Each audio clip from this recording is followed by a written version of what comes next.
Of greed the holy books condemn, but man's new religion surely does pretend to war and strife and a bitter end. So come, all you who would die in sin, and drink the last from that bottle of gin.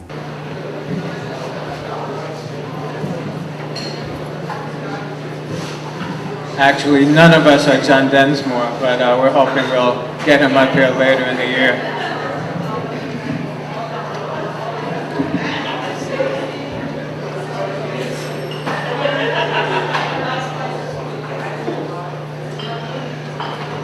This is Manose on flute. This is Stephen Kent. He'll be playing didgeridoo and percussion. And I'm Joe Shakarchi.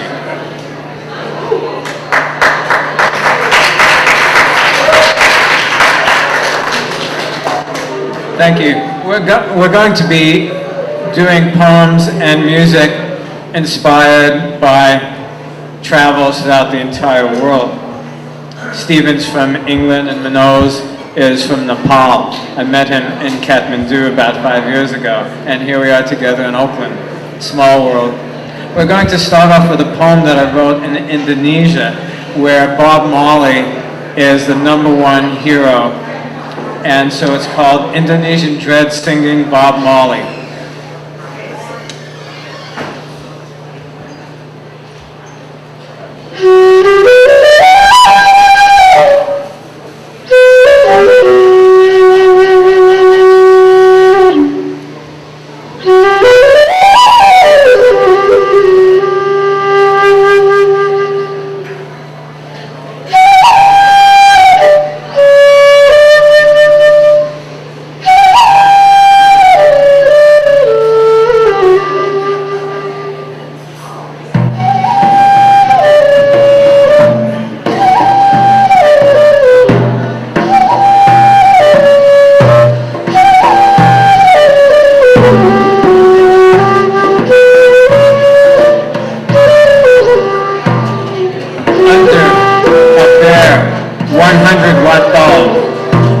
In an old hotel in Yogyakarta on the island of Java. Paint peeling under exposed wires. Laundry piled under soot-coated pipes.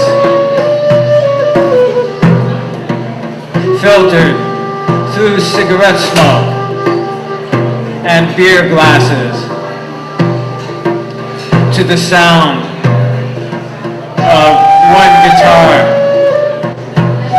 in the cool midnight air, in soft voices filled with longing, we sing long into the night these songs of freedom.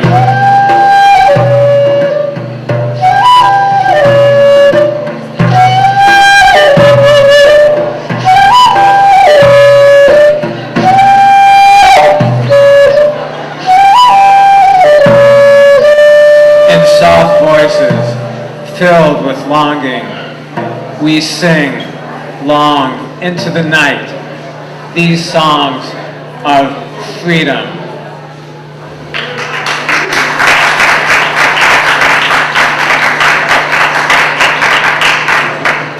Thank you. This next poem is a little more romantic, and it's influenced by Native American mythology. It's called Coming Closer, and Manose will be accompanying me on flute.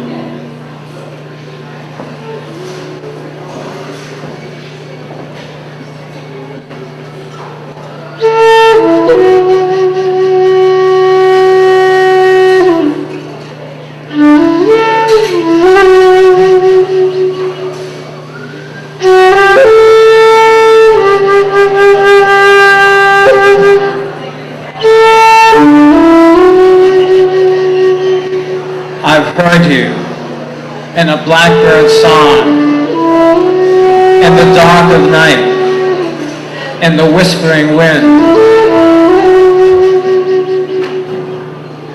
Can you hear me? coming closer?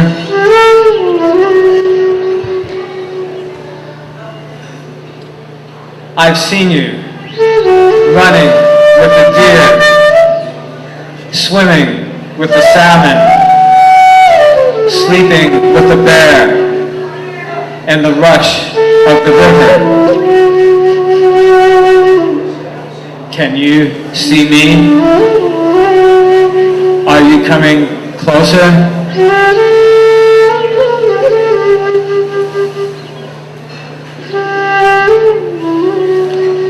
I've dreamed you, and the coyotes howl, the eagles flight, the ravens call. You're the flow of the slipstream, the song inside us all. I search for you everywhere. Can you hear my call? Do you dream me? Am I coming closer?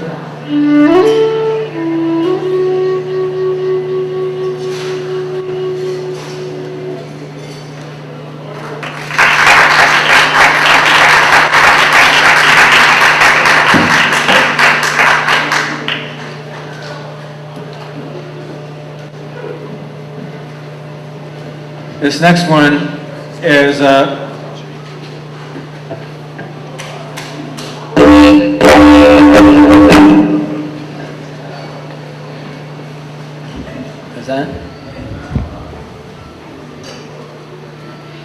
This next one is a poem that Stephen's going to accompany me with on the didgeridoo. Do you want to say a little about the didgeridoo? Yeah, the didgeridoo, this is an instrument from Aboriginal people in the north of Australia, and they believe they played it since the beginning of time. It's used as an accompaniment to song or dance in traditional Aboriginal culture, and as far as they're concerned, the beginning of time means at least 50,000 years, so it could be one of the more ancient instruments in the world. And I've been playing it for quite a number of years. And though I'm not Aborigine, I spent quite a bit of time in the company of Aboriginal people in Australia. The didgeridoo.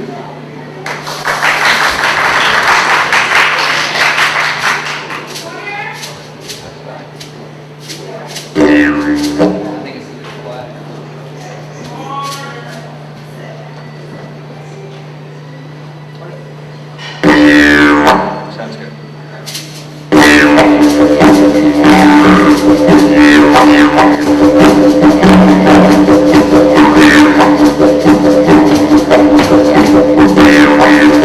When no one speaks the word slavery, ghosts haunt the houses, skeletons dance in their chains. Our amnesia leads to a new enslavement. Voluntarily, we light the matches. We stick the needles in, lock the prison doors behind ourselves. When no one speaks the words Nazi or pogrom, we create our own concentration camps, working to pay off empty houses, abandoning lovers and dreams, waiting for a cold, damp grave.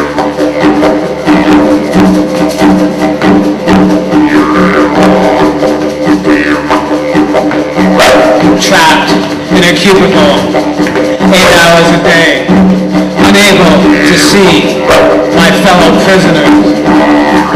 But every move I make is seen, every word is heard. I return to my other prison, where I eat microwave plastic and drink sugared caffeine, so that I can sit silently in front of another machine.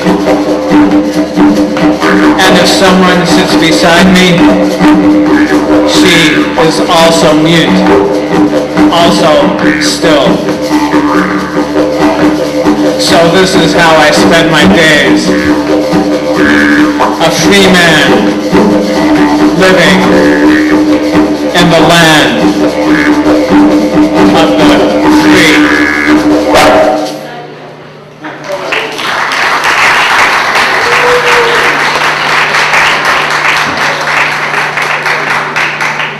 Thank you.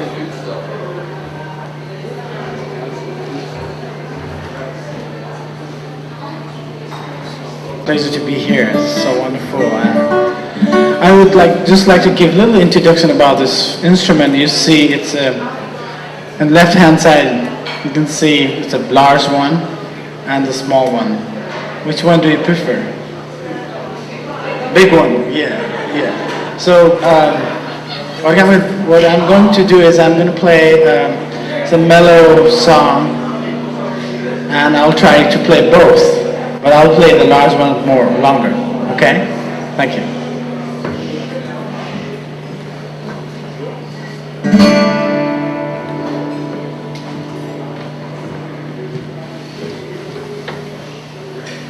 This is a guitar.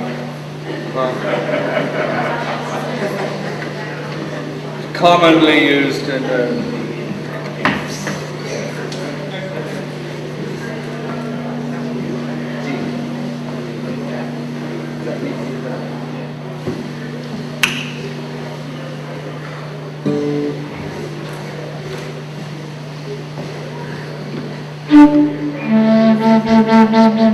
Okay.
Rumi, how many of you have ever heard of the poet Rumi, Jalaluddin Rumi, the founder of the Whirling Dervishes? And that's part of my heritage. My heritage is Middle Eastern, and so this next poem is called Searching, and it was inspired by the poetry of Rumi. And if you really want to have an adventure, go to Turkey and find some of the Whirling Dervishes there and spin around with them for a while, and your life will never be the same.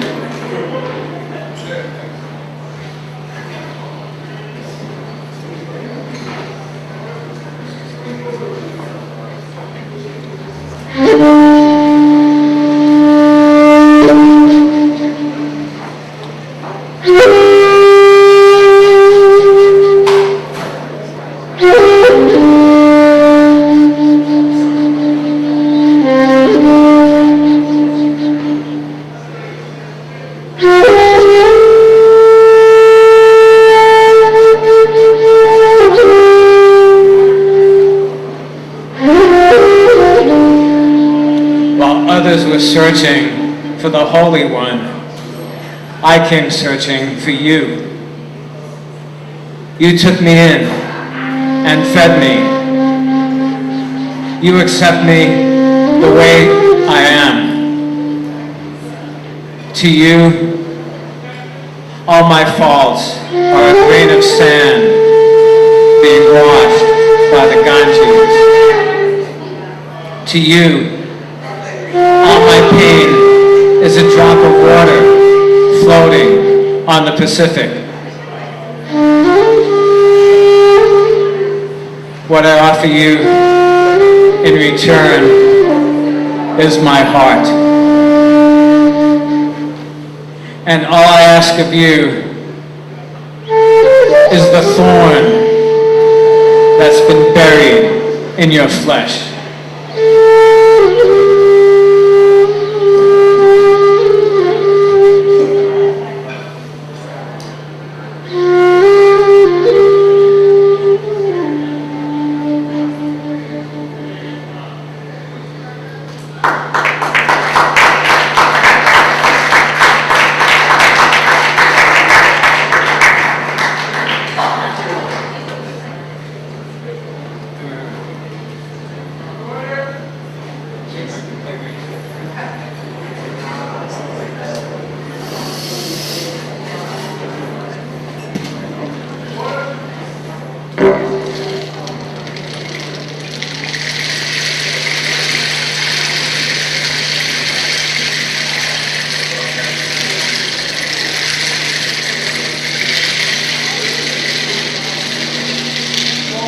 This next poem was inspired by my travels to Japan and Buddhist meditation centers. It's called The River Answered.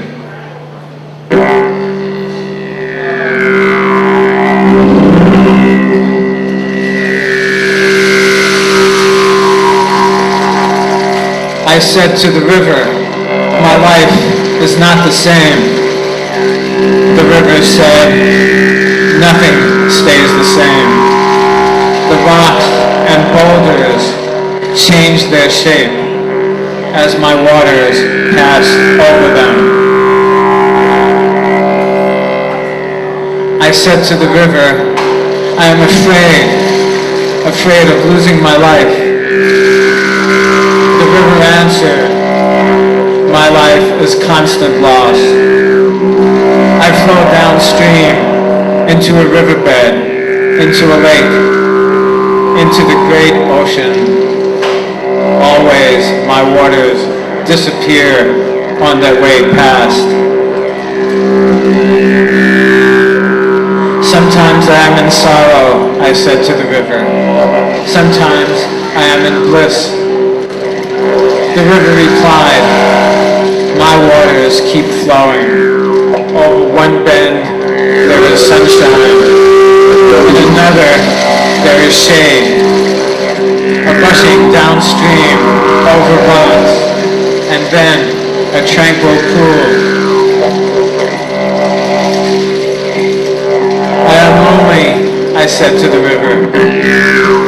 The river answered, I am always alone, but never lonely. I have the trees, their overhanging arches and limbs, their leaves and seed. I have the stones of different colors and hues. I have the sunlight always streaming in, over rock, over tree, over mountain. I have the ever-present earth of sand and soil underneath me, holding me in her arms. My life is almost over, I said to the river. The river spoke. No life ever ends in eternity. Your life will remain forever in these rocks, these trees, these drops of water that lead into the sea. The song of the earth is your song. The blue of the sky is lit with your light. I said to the river, then I shall be river. And the river answered,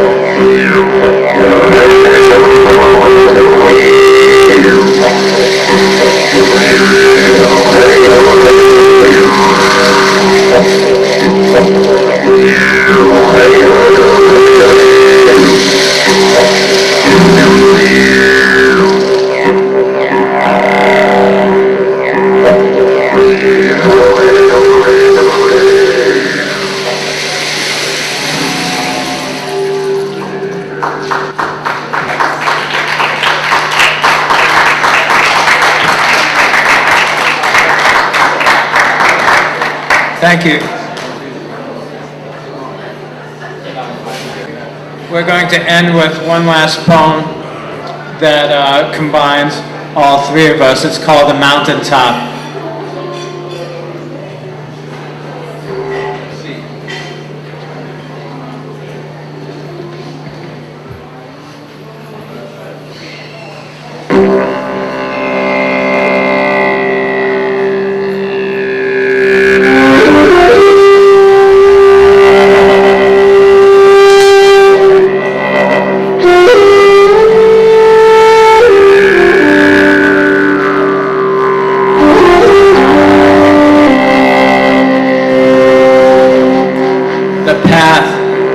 Up the mountain leads to the top.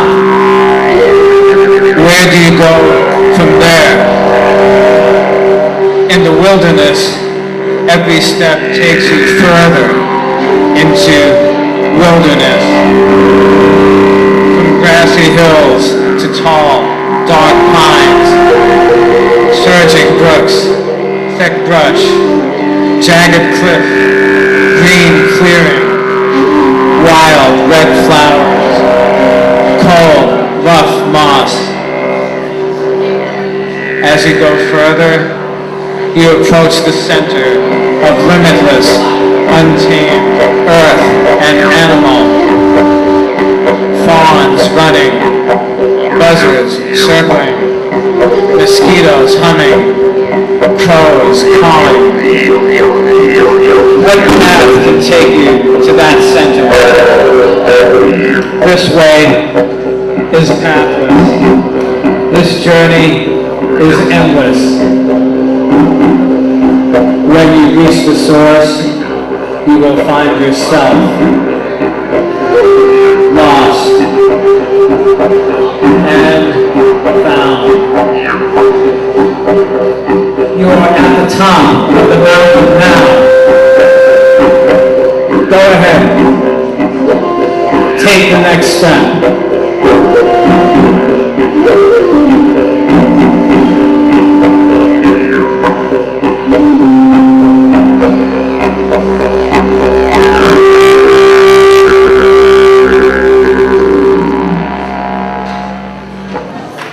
Thank you. Stephen, Manose, and I. And we've got books and CDs in the back, and we'll be glad to autograph them. Thank you for being such a great audience.